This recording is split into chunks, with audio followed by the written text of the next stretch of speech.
साल 2008 में मुंबई में आतंकी हमला हुआ था। तब गृह मंत्री थे शिवराज पाटिल।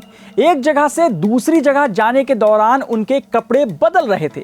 इसको लेकर हंगामा खड़ा हो गया। मीडिया ने इसे इतना बड़ा मुद्दा बनाया कि देश के गृह मंत्री को इस्तीफा देना पड़ा। 2013 में मुजफ्फरनगर में सांप्रदायिक दंगे हुए, तब वहां के एसएसपी को सस्पेंड कर दिया गया था। उस वक्त यूपी के सीएम अखिलेश यादव से लेकर देश के पीएम मनमोहन सिंह तक दंगा पीड़ितों से मिलने पहुंचे थे। लेकिन दिल्ली में हुई हिंसा में अब तक 47 लोगों की जान जा चुकी है, सैकड़ों लोग घायल हैं। इसके बावजूद क्या किसी पुलिस वाले पर कोई कार्रवाई हुई? क्या गृह मंत्री ने सामने से आकर जिम्मेदारी ली कि आखिर कहां गलती हुई? किसकी गलती थी कि दिल्ली 3 दिनों तक जलती रही, धधकती रही, चीखती रही? अगर इतनी मौत के बाद भी किसी की जिम्मेदारी तय नहीं हो रही है तो हम पूछेंगे जरूर, जनाब ऐसे कैसे?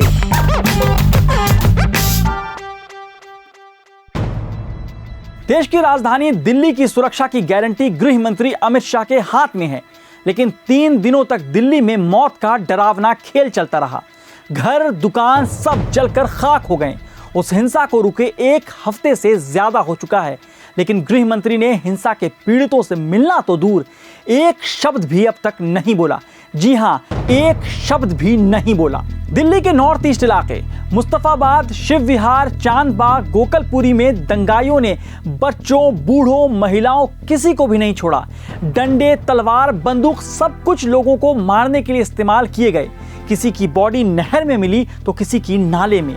अब सवाल उठता है कि सरकार की इंटेलिजेंस एजेंसी क्या कर रही थी? क्या इतनी बड़ी हिंसा की खबर नहीं थी? इतनी तादाद में लोगों के पास बंदूक कहां से आई?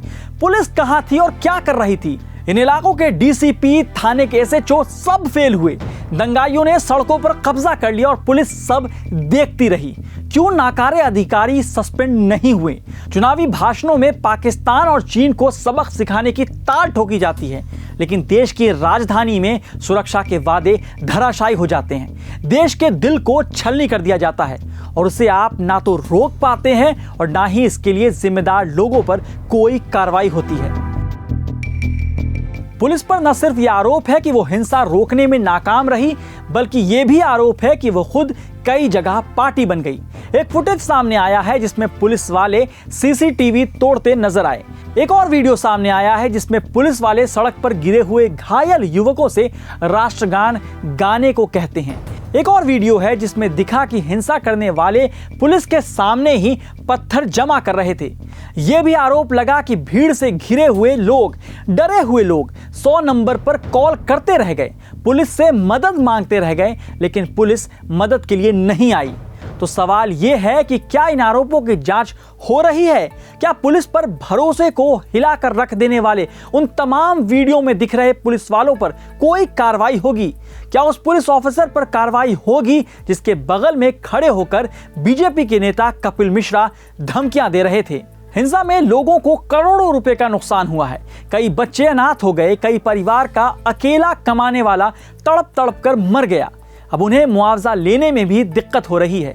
जिनके पिता चले गए, उन बच्चों की पढ़ाई का क्या होगा? जिसका बेटा गया, उस मां का क्या होगा? क्या उन्हें गरीबी के अंधेरे में फिर धकेल दिया जाएगा? दिसंबर 2019 में देश के सबसे बड़े सूबे उत्तर प्रदेश में भी हिंसा भड़की थी। 20 से ज्यादा लोगों की मौत हो गई। तब से लेकर अब तक एक भी पीड़ित को मुआवजा तो दूर, सरकार का कोई मंत्री मिलने तक नहीं गया। सूबे के सीएम ने तो नागरिकता संशोधन कानून मतलब सीएए के विरोध में हुए प्रदर्शन के दौरान मारे गए लोगों पर कहा, अगर कोई मरने के लिए आ ही रहा है तो वो जिंदा कहां से जाएगा? मतलब 20 लोग जो मरे थे वो मरने ही आए थे।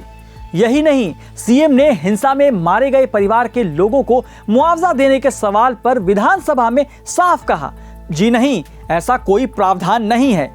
हालांकि नागरिकता संशोधन कानून के विरोध में अलीगढ़ मुस्लिम यूनिवर्सिटी में पुलिस की हिंसा का शिकार हुए 6 छात्रों के लिए इलाहाबाद हाई कोर्ट ने उत्तर प्रदेश सरकार को मुआवजा देने का आदेश दिया है। साथ ही हाई कोर्ट ने सीसीटीवी फुटेज के आधार पर उन पुलिस और पीएसी के जवानों को भी चिन्हित कर कार्रवाई करने का आदेश दिया है, जिन्होंने बेवजह गाड़ियां तोड़ी, लोगों की संपत्ति को नुकसान पहुंचाया। लेकिन फिलहाल अब तक ना कोई कार्रवाई हुई, ना ही किसी को मुआवजा मिला। नागरिकता संशोधन कानून से जुड़ी हिंसा से देश भर में अब तक 75 से ज्यादा लोगों की मौत हो चुकी है। सीधे तौर पर लाखों जिंदगियां इसकी चपेट में हैं। फिर भी मंत्री से लेकर अधिकारी पर कोई एक्शन नहीं, ना मुआवजा, ना उन पीड़ितों से मिलकर सांत्वना। क्या सबका साथ, सबका विकास और सबका विश्वास सिर्फ जुमला था? अगर इसी तरह लोगों की मौत होती रही और किसी की जवाबदेही तय नहीं हुई तो भले ही जिंदा दिख रहे लोग पूछे नहीं, लेकिन मर चुके लोगों की कब्र और चिता से आवाज जरूर आएगी, जनाब ऐसे कैसे।